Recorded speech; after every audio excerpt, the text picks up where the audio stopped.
I was a United States Marine sniper in the Republic of Vietnam. By the end of my tour, I had 18 confirmed kills. Now I'm a 25-year police officer, and I've spent the last 7 years investigating the Kennedy assassination.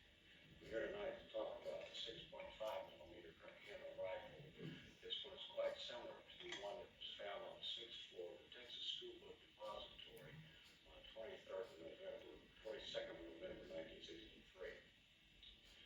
The difference in this one is this particular Mannlicher-Carcano 6.5mm bolt-action rifle has a shorter barrel and it has a little bit less wood furniture on the front of the stock. Other than that, the action itself is identical to Oswald's supposed rifle. This particular rifle that he used had an offset mounted scope. You'll notice it is offset to one side, the left-hand side of the weapon. The reason that this has to have a side mount scope is because the ammunition has to be fed in vertically from the top to the bottom into the magazine well. You'll notice in the magazine well there is a finger that reaches up and pushes on the bottom of the bullets once they're inserted. They're inserted in a 6-round clip, such as this, in a vertical line. The clip itself goes into the weapon with the bullets, unlike the Mausers and the other weapons of its day. This weapon cannot be loaded with single rounds put into the magazine because there's no feed lips to hold the rounds in place. On the day that these shots were supposedly taken from the Texas School Book Depository, only 4 rounds were accounted for. 3 empties were next to the window that we call the sniper's nest. 1 was found in the chamber diagonally across the 6th floor behind some carpets. These rounds can be loaded with only 4 in the clip. However, it's a little bit difficult because they are loose. But we'll go ahead and try to load these in here. And if we catch it just right and lock it in place, then we can then load the rounds into the magazine. At this time, I also like to point out that there's a hole in the bottom of the magazine well. This hole is there for a very particular reason. The cyclic operation of this weapon is as follows. When the bolt closes, it chambers the first round into the chamber and readies the weapon for firing. After you pull the trigger, the firing pin strikes the round. You then work the bolt to the rear, extracting and ejecting the spent cartridge. As you move it forward again, you strip the second round off, you put it into the chamber, repeat the procedure until you get to the last round. At this point, what we see is that the last round in this weapon strips out of the clip, and at that time, the clip falls out the bottom of the weapon, which is very relevant to the case. So for purposes of demonstration, we'll change the first round.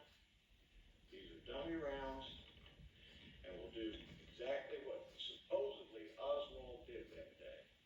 He sighted in, he watched his target approach, he did not fire.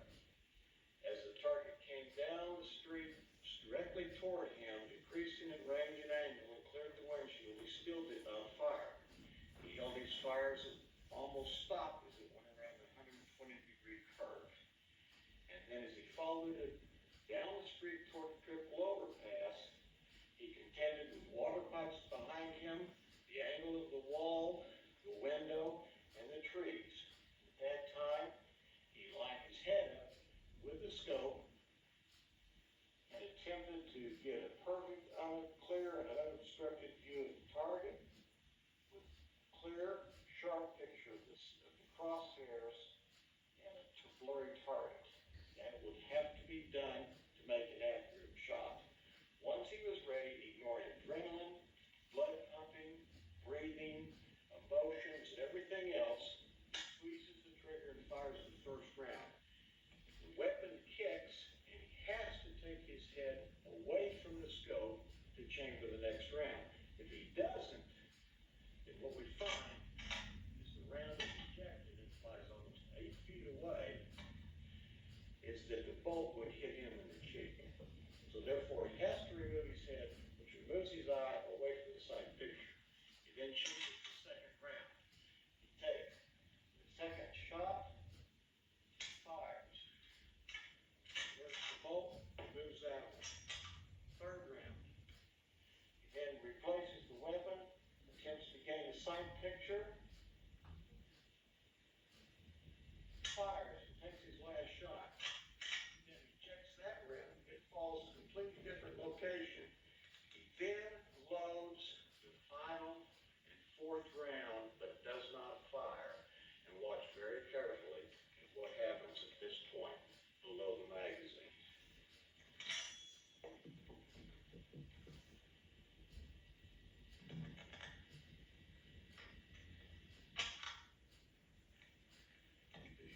See, the clip fell to the floor, almost vertically under the weapon. Oswald then supposedly runs through the books, all the way around the cases, to the diagonal opposite end of the warehouse, hides the weapon in this position between some boxes.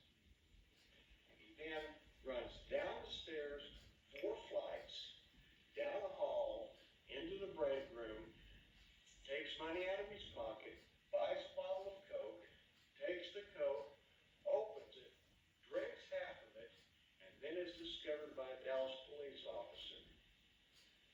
Time lapse approximately a minute and a half. And he's not breathing hard, nor is he sweaty, and he's just put 3 rounds downrange into 2 living human beings. The main key in this particular demonstration was the fact that without that clip, this weapon would not function. The clip was not found, it wasn't there, it wasn't listed, it did not appear in any documentation until later on in the Warren Commission report, where it received 1 line.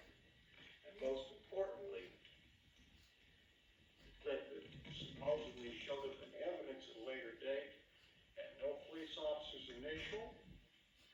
It had no date. It would have been scratched in for chain of evidence and control of custody of evidence. We have a problem